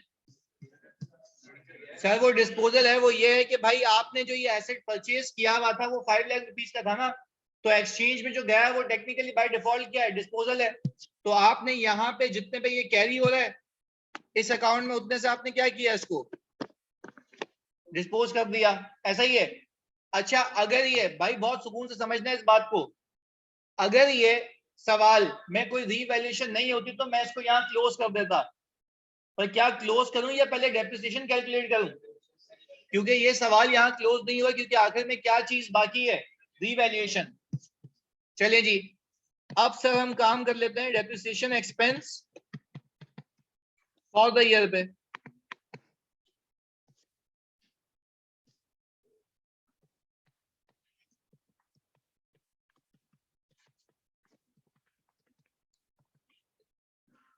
ये आ गया जी डेप्रिसिएशन एक्सपेंस। सबसे पहले हमारे पास सर बिल्डिंग अपीयर हो रही है। इधर देखो, सारे काम बंद करके मैं यहाँ पे रीवैल्यूएशन की भी कैलकुलेशन सिखाऊंगा। इधर देखो प्लीज जल्दी फोकस के साथ। इधर भाई मुझे बताओ, आपके पास इस सवाल में फेयर वैल्यू ऑफ बिल्डिंग जो दी हुई है सवाल के अंदर वो 2.5 मिलियन है, ऐसा ही है? ये नहीं भाई 2.5 मिलियन। वो कह ये रहा है कि ये जो 2.5 मिलियन, देखो यार अगर ये मिस हुआ ना तो गया सवाल, क्योंकि ऐसा सवाल डेप्रिशिएबल के साथ तुम्हारे पास पेपर में नहीं आया। तुम्हारे पास पेपर में ये तो आया कि सरप्लस का बैलेंस है अब वो डाउनवर्ड हो रहा है, ऐसा सवाल नहीं आया कि ऑलरेडी पीएल में चार्ज हो चुका है अब क्या हो रहा है? अपवर्ड। ये नॉन डेप्रिशिएबल में आया। तुमने एक पास पेपर किया होगा जिसमें लैंड की एडजस्टमेंट थी, जिसमें वो पीएल में चार्ज करवा चुका था, बट वो कौन सा एसेट था? Non depreciable. ये कौन सा है? डेप्रिशिएबल। अब जरा पहले यहाँ पे वर्किंग करते हैं और इसमें इतनी सी भी कंफ्यूजन हो तो हाथ के हाथ पूछना, तो प्लीज फोकस के साथ यहाँ पे इधर देखिएगा। क्या मैं ये कह सकता हूं, पहले तो इसने ये सवाल में बताया, पूरा माइंड मैप बनाते हैं फिर आगे इसको लेके चलते हैं। सही है? सुनिएगा इधर प्लीज यार, रिक्वेस्ट ये कि कोई लिखना नहीं, पहले से समझना है इसको। सही है जी? इधर वो कह ये रहा है कि life of the building was determined at the date of, बोल ये रहा है कि भाई ये जो ऊपर आपको वैल्यू दी गई है और लाइफ दी गई है ये कब की है? लास्ट रीवैल्यूएशन की। और बोल ये रहा है कि जिस दिन हमने रीवैल्यूएशन की थी उस दिन हमने सरप्लस के बजाय पीएनएल में एक अमाउंट चार्ज किया था। तो प्लीज एक बात समझना, कितने का चार्ज किया था? 3 लाख रुपए का। अब इधर फोकस होके देखें, अगर ये बात समझ आए तो हाँ या ना में जवाब देना। क्या मैं ये कह सकता हूं कि पहले तो मैं ये देख लूं कि कितने सालों पहले ये कारस्तानी हुई है? अभी चेक करते हैं। मुझे एक बात बताएं, आपके पास अक्यूमुलेटेड आ रहा है, पर मुझे बताओ अगर मुझे इस साल का डेप्रिसिएशन निकालना है तो मैं 2.5 मिलियन को 25 से डिवाइड करूंगा, क्योंकि ये 25 जो 2.5 मिलियन है, ये 2.5 मिलियन बता ये रहा है कि भाई ये उस दिन इतनी वैल्यू थी जो अब कितने साल चलेगी, 25 साल। तो मैंने कहा ये तब तक डेप्रिशिएट होता रहेगा जब तक इसकी वैल्यू वापस चेंज ना हो जाए। कितना आया ये आ गया मेरे पास डेप्रिसिएशन 2020 का। अच्छा भाई, अब मुझे ये देखना है कि ओपनिंग में कितना मौजूद है, 2 लाख। तो मुझे एक बात बताओ, ये 1-1 लाख करके जमा हुआ होगा ना, तो कितने सालों पहले रीवैल्यूएशन हुई होगी? 2 साल पहले। पहले बताओ, यहां तक तो कोई पंगा नहीं है ना। तो क्या मैं कह सकता हूं ओपनिंग में जो रिमेनिंग लाइफ है वो 23 इयर्स है? ऐसा ही है। अच्छा, अब यहां पे समझिएगा इधर, अब यहां पे समझने की बात है। मैं अगर 2 साल पहले जाऊं, आज है मेरे पास जनवरी 1, 2020, और अगर हम बच्चों इससे 2 साल पहले जाएं तो मेरे पास जो डेट आएगी वो कौन सी आएगी? 31 दिसंबर, यानी 19 को भी क्रॉस करें, 18 को भी क्रॉस करें तो 31 दिसंबर 2000। यानी क्या मैं कह सकता हूं ये है मेरी लास्ट रीवैल्यूएशन डेट? भाई इसमें कोई कंफ्यूजन है तो हाथ क्या पूछो ताकि कैरी फॉरवर्ड नहीं हुई। भाई बात क्लियर है? भाई जिंदा लाशों, हाँ या नहीं? ओके जी, इधर ये लास्ट रीवैल्यूएशन डेट आ गई हमारी। अब यहां पे सोचने का एक तरीका, अब मैं अगर ये कहूं कि इस दिन पे कुछ वैल्यूज निकाली गई होंगी जिसमें HCA होगा और फेयर वैल्यू होगी। अगर मैं गलत नहीं हूं तो यहां पे मुझे देख के बताओ जल्दी से। ये रिवर्स वर्किंग है, सोचने का तरीका ही है। क्या मैं कह सकता हूं जब भी ये लास्ट रीवैल्यूएशन हुई है यानी इस दिन पे, तो फेयर वैल्यू HCA से नीचे होगी हिस्टोरिक, यानी फॉर एग्जांपल, यानी बातें नहीं इधर देखना है यानी सब इधर। क्या मैं कह सकता हूं लास्ट रीवैल्यूएशन डेट पे मेरी हिस्टोरिकल कैरिंग अमाउंट XYZ जो भी होगी, मुझे अभी नहीं पता, उसकी बात करते हैं, पर हिस्टोरिकल कैरिंग अमाउंट का मतलब क्या है? जल्दी बताओ, हिस्टोरिकल कैरिंग अमाउंट का मतलब क्या है? जल्दी जल्दी जल्दी। वो एसेट की अमाउंट जो होती अगर ये कभी एसेट रीवैल्यूएशन मॉडल पे, सर सिंपल कहें कॉस्ट मॉडल पे होता। किस पे होता?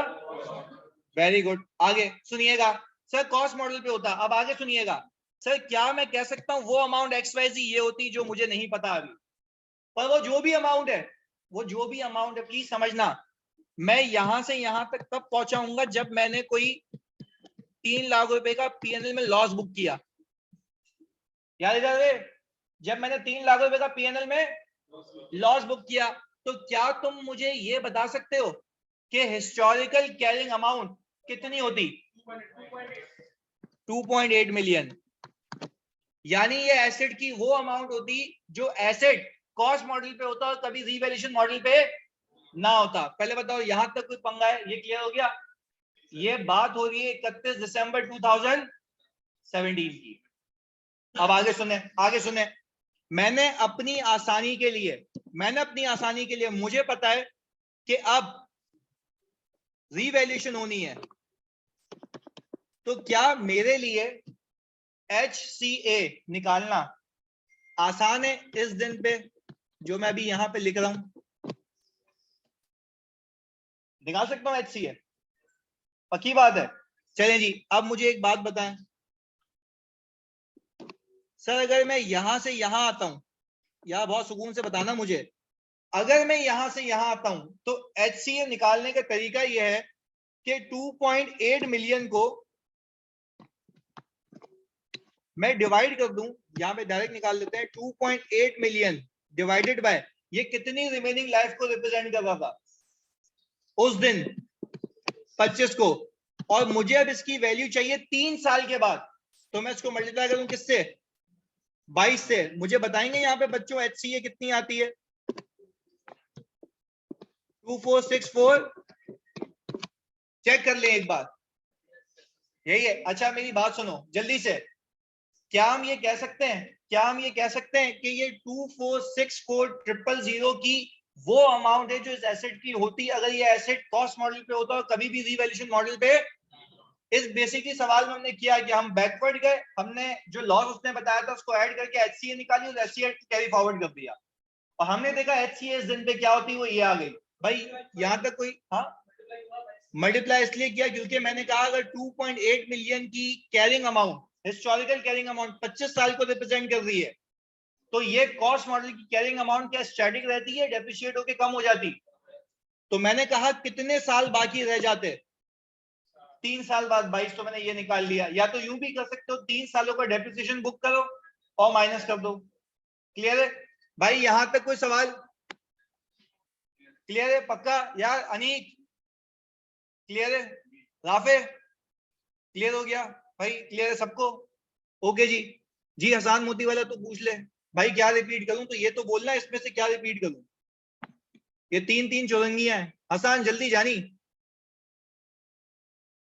अच्छा भाई एक एक करके। भाई आसान कह रहे हैं 31 दिसंबर की ये वाली HC है भाई। अच्छा पहला सवाल तो ये है सर HCA क्यों निकाल रहे हैं? मस्ती है भाई निकाल रहे हैं तो सुनो। HCA इसलिए निकाल रहे हैं समझो, अम्मी की कसम इस साल के आखिर में फिर क्या होनी है भाई? क्या होनी है? तो रीवैल्यूएशन के लिए आपको या तो सरप्लस का बैलेंस चाहिए होता है या कैरिंग अमाउंट चाहिए होती है और फेयर वैल्यू। कितनी चीजें? पर इस केस में सरप्लस का बैलेंस एप्लीकेबल नहीं है क्योंकि मैं सरप्लस में था ही नहीं, मैं किस में था? लॉस में। तो मैंने क्या कहा? मैंने कहा भाई अब HCA निकालेंगे। बात क्लियर है? तो मैंने पहले वर्क बैक किया। मैंने कहा उस दिन पे HCA क्या होती है उसको घसीट के आगे लेके आया। कितने साल? 3 साल। भाई जल्दी से बता दे हसान मोती वाला परिवार, क्या ये क्लियर है? बता दे। ओके या प्लीज यहां तक बात क्लियर है? चलें जी। अब इधर HCA निकाल लिया हमने, पर what ever the case is, क्या पहले मैं यहाँ पे 1 लाख रुपीस का डेप्रिसिएशन एक्सपेंस बुक करूं जिससे ये क्या हो जाएगा? इंक्रीज हो जाएगा। चलें जी। अब इधर अब जो डेप्रिसिएशन की बारी है वो प्लांट की है। अच्छा प्लांट रिड्यूसिंग बैलेंस पे किस पे? अच्छा पहले बताओ मुझे ओपनिंग WDV ऑफ प्लांट कितनी है जल्दी? 5.4 मिलियन। ये कॉस्ट है भाई 35940। अच्छा भाई इसके ऊपर मेरे ख्याल से कोई डिस्पोजल नहीं है, प्लांट पे डिस्पोजल नहीं है।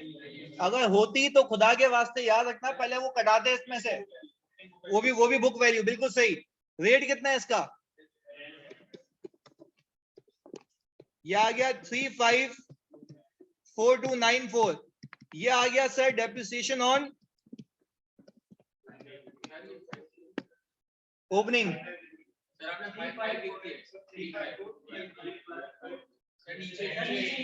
अच्छा 35 ओके। ये सही कर लेते हैं जी। सही है 354294। क्या ये एडिशन भी है? अच्छा भाई एडिशन एक मिनट दिखाता हूं बस, खाली ये बता दो कि ये है 2135। भाई आ गया 2135,000 पे भी 10% पर ये कितने महीने? कितना आ गया? जिंदा लाशों कितना आ गया? 22,500। 35583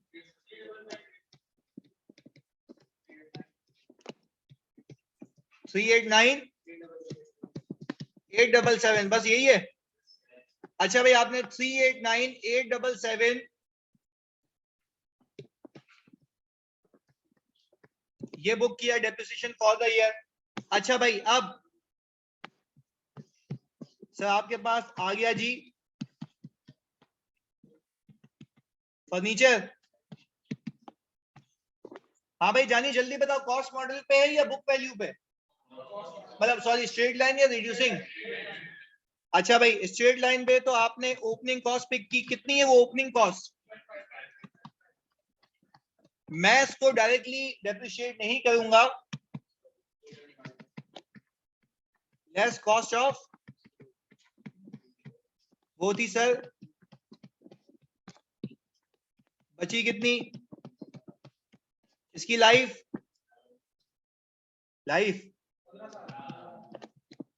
ये आ गया 12/12, कितना आ गया जानी 66।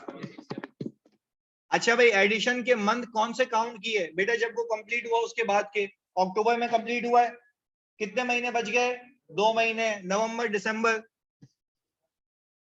सही है भाई, ये आ गया डेप्रिसिएशन ऑन ओपनिंग। अच्छा भाई डेप्रिसिएशन ऑन एडिशन बता दो भाई। एडिशन 450 की थी, 15 इंटू कितने मंथ्स? 7 होगा आई थिंक, जून में, पहली जून है ना?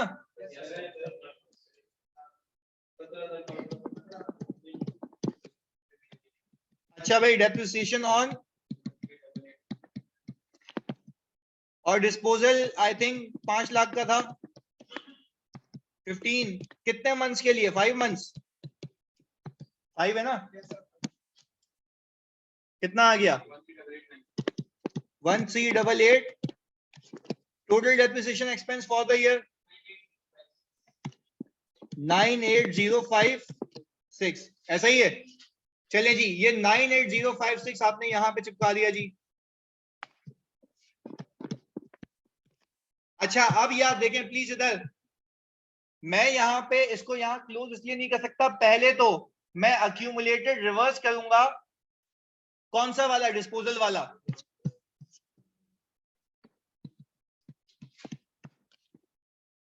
अच्छा भाई क्या डिस्पोजल आखिरी वाले में?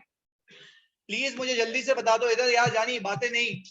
डिस्पोजल अगर आखिर वाले में है तो मुझे सिर्फ इतना बता दो कि यहां पे reversal of accumulated depreciation on furniture disposed, मुझे जल्दी से बताओ ये एसेट आपने खरीदा कितने का था, इसकी लाइफ कितनी थी, ये कब खरीदा गया था? 2018 के जनवरी में। अच्छा तो 18-19 2 साल हो गए। अच्छा भाई तो आप प्लीज ये काम करें, 2 साल तो ये हो गए प्लस इस बार के 5 मंथ्स, ये फ्रैक्शन कितना आता है? 5 और 12 कितना आता है जानी? अच्छा ये आ गया 2.416, अगर मैं गलत नहीं कह रहा तो, ऐसा ही है? तो सर आपने इसको मल्टीप्लाई कर दिया 2.416 से, तो आपके पास अक्यूमुलेटेड आ गया 8055। भाई मैंने कहा मैंने पिछले सालों का और इस साल का मिला के इतना बुक किया हुआ है, क्या इसको रहने तो ये निकाल दें? अच्छा भाई तो ये आ गया 80556, हमने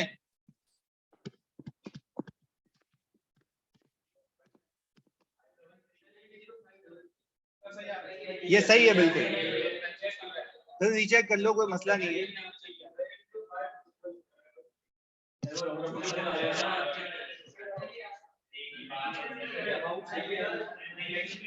यही है, ये फ्रैक्शन में एक्चुअल आ रहा होगा, बस सही है, एक्चुअल ये आ रहा है भाई। तू एक काम का चक्कर लगा के अली भाई के पास जल्दी। अच्छा इधर जल्दी से प्लीज सुनो, वापस से इधर इधर इधर, यार ये आइडियली सवाल होता ना, इधर सुनो, आइडियली अगर सवाल होता ना तो वैसे यहाँ क्लोज हो जाता, पर अब हमें क्या करनी है? रीवैल्यूएशन।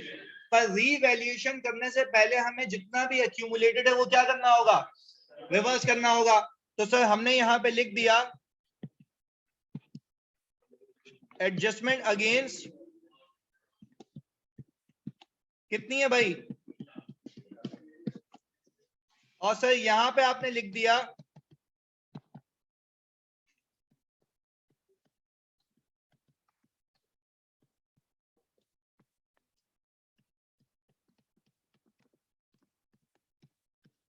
यही है भाई। अच्छा अब आखिरी स्टेज पे ये खत्म हो गया सवाल, इधर देखो भाई जल्दी, सर मुझे एक बात बताओ, अब अगर मैं रीवैल्यूएशन की वर्किंग करूंगा यहाँ पे तो मुझे कुछ चीजें चाहिए, प्लीज मुझे जल्दी से ये बताओ जल्दी से कि सर मेरे पास इस एसेट की कैरिंग अमाउंट कितनी हो गई? Carrying amount are you sure 2.4 million? I don't think so. जानी क्लोजिंग नहीं यार, हो ही नहीं सकता जानी। 2.5 में से 3 लाख निकालूंगा तो ये आ गया 2.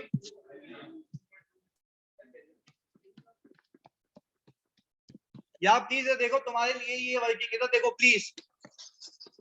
सर हमारे पास कैरिंग अमाउंट आ गई 2.2 मिलियन की। भाई ये साल के आखिर की अमाउंट है और मैं यहाँ लिख भी देता हूं, ये है 31/2020।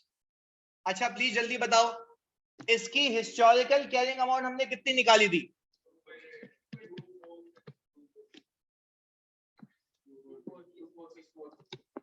2464,000। आपको याद होना चाहिए ये हम पहले वर्क बैक किया और उस दिन से हम उसको आगे घसीट के लेके आए, वो ये रही।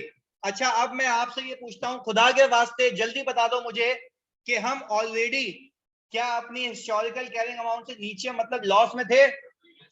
वेरी गुड, आगे सुनिएगा, ये यहाँ पे प्लीज 100% फोकस है क्योंकि मुझे इसका वर्क बैक शॉर्टकट भी सिखाना है। इधर सुनो, हम ऑलरेडी लॉस में थे बट अभी जो आपको हालात वाकयात या आपकी फेयर वैल्यू बता रही है वो HCA से नीचे या ऊपर है? कितनी अमाउंट आ रही है? 3 मिलियन। अच्छा जी, तो अब टेक्निकली मैं इस वाली अमाउंट से उठ के यहां जाऊंगा तो आपको ये नहीं लगता कि यहां से यहां तक का सफर कहां से रिवर्स होगा और यहां से यहां तक का सफर OCI से? यार अब एक चीज सीख लो ताकि फिर मैं इसको कंक्लूड करूं। प्लीज इधर देखना, तुमने अभी जो HCA निकालने का तरीका सीखा उसमें हमने लंबी की, आप सिंपल ये काम कर सकते थे। प्लीज खुदा के वास्ते इधर देखना, ये आखिरी बार बता रहा हूं, इधर एग्जाम में ये करना है तुम्हें जो अभी सिखा रहा हूं। आपको इतना पता है, आपको इतना पता है, भी बहुत सुकून से समझो, आपको इतना पता है कि लास्ट रीवैल्यूएशन डेट पे यानी 31 दिसंबर 2017 पे आपके पास एक लॉस आया था 3 लाख रुपए का, ऐसा ही है? आप सिंपल एक काम करिएगा, उसको इसी को डिवाइडेड बाय 25 मल्टीप्लाई बाय 22 करके अमाउंट बताएं कितनी आती है? 24,000 नहीं आ सकता यार, 264 यही है। अच्छा प्लीज समझना यार, इधर फोकस के साथ, क्या हम ये कह सकते हैं, क्या हम ये कह सकते हैं कि मेरा लॉस 31 दिसंबर 2017 पे अगर 3 लाख था, यहां पे अगर HCA कम होती तो वो आफ्टर डेप्रिसिएशन इतने से होती? तो मैं अगर अपनी सिंपल इस कैरिंग अमाउंट के अंदर ये ऐड कर दूं तो मैं डायरेक्टली HCA पे पहुंच जाऊंगा। ऐड करके देखो वही आ जाएगा। देखो तुम्हें एग्जाम में क्या करना है, मैं फिर रिपीट कर रहा हूं, प्लीज खुदा के वास्ते ये बात समझो। मैं कह रहा हूं कि 31 दिसंबर 2017 पे उसने तुम्हें ये बता दिया था कि कुछ सालों पहले रीवैल्यूएशन हुई थी, तुम्हें लॉस हुआ था, तो लॉस का मतलब है तुम HCA से नीचे आ गए थे। पर मैं ये कह रहा हूं तुम्हें कि HCA से जो नीचे आ गए थे वो 3 साल पहले की कहानी है। पर अब अगर तुम कैरिंग अमाउंट और HCA का कंपैरिजन करोगे तो उसी अमाउंट पे करोगे या आफ्टर डेप्रिसिएशन? यार जल्दी बताओ वापस से, 31 दिसंबर 2017 पे अगर तुम्हारा 3 लाख का लॉस था तो 3 लाख का लॉस किसके कंपैरिजन में था? HCA के कंपैरिजन में। मैं कह रहा हूं अगर यही कंपैरिजन तुम अपनी कैरिंग अमाउंट और HCA का करने चाहते हो तो 3 साल बाद सेम अमाउंट होगी आफ्टर डेप्रिसिएशन? तो तुमने उसी लॉस को डेप्रिशिएट कर करके 3 साल आगे लेके आ गए, वो कितना आ गया? 264। तुम अपनी सिंपल कैरिंग अमाउंट में अगर इसको ऐड बैक कर दोगे तो तुम्हें क्या पता लग जाएगा कि आफ्टर डेप्रिसिएशन अब तुम्हारा HCA और कैरिंग अमाउंट का डिफरेंस कितना होता? तो मैंने जैसे ही इसके अंदर ऐड किया बच्चों तो मैं किस पे पहुंच गया? HCA पे। तो ये वन ऑफ तरीका है, क्या आप ऐसे भी कर सकते हैं, वरना सिंपल है, आप एक काम ये करें, उसी दिन को प्लस करके अपनी HCA निकालें, उसको आगे ले आए, या लॉस को आगे लेके आके कैरिंग अमाउंट में ऐड करते हैं, बात एक ही है। मैं फिर रिपीट कर रहा हूं, आखिरी बात, दो तरीके हैं, साथ साथ तुम लोग भी बोलोगे। पहला तरीका क्या है? 3 साल पीछे जाके वो लॉस को अपनी फेयर वैल्यू के अंदर क्या कर दो? ऐड कर दो और HCA को आगे ले आओ। दूसरा तरीका क्या है? उस लॉस को आगे ले आओ और अपनी कैरिंग अमाउंट में ऐड कर दो। दोनों केसेस में आपको HCA मिल जाएगी। ये दोनों तरीके तुम्हें सिखा दिए हैं अभी। बात क्लियर है? कोई सवाल?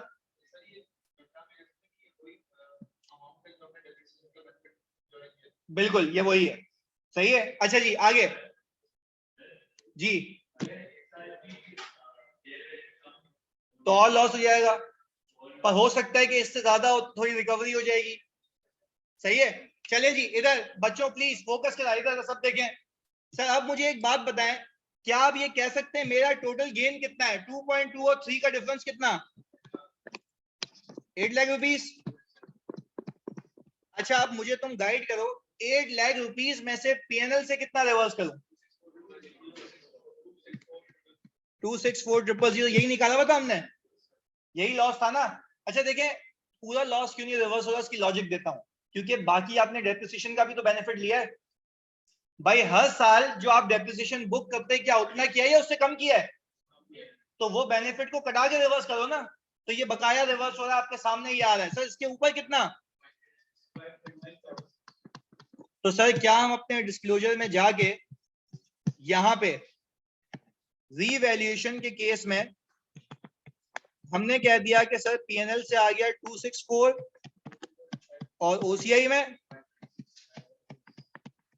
और जब हम इसको ऐड करेंगे तो ये हो जाएगा। तो सर इसको अक्यूमुलेट कम नहीं करेगा? रीजन वो रिवर्स हो चुका है। तो सर इसका बैलेंस क्या हो गया? 0 हो गया। जल्दी से मुझे बताओ कि सर ये मेरे पास ये कितना आया? 5.4 और 2135 प्लस करके बता दो। 5635,000 और ये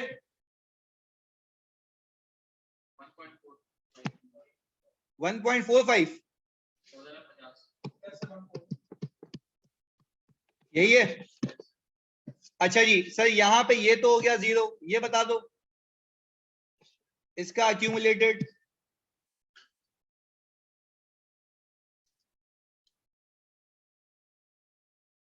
जल्दी जानी।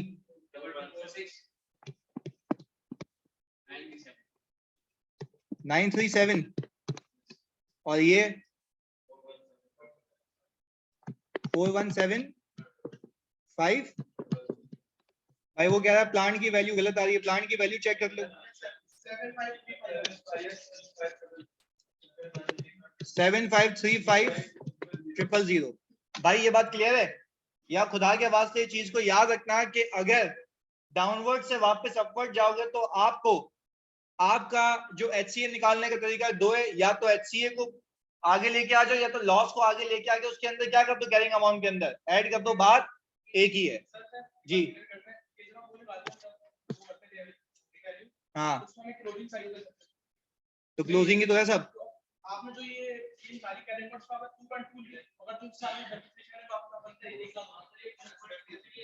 लाख माइनस। अच्छा इधर देखो भाई, इधर एक बच्चे ने ये कहा कि सर आप तो हर चीज साल के क्लोजिंग की निकालते हैं, तो बेटा अक्यूमुलेटेड पे तो 2 लाख रुपए था मौजूद।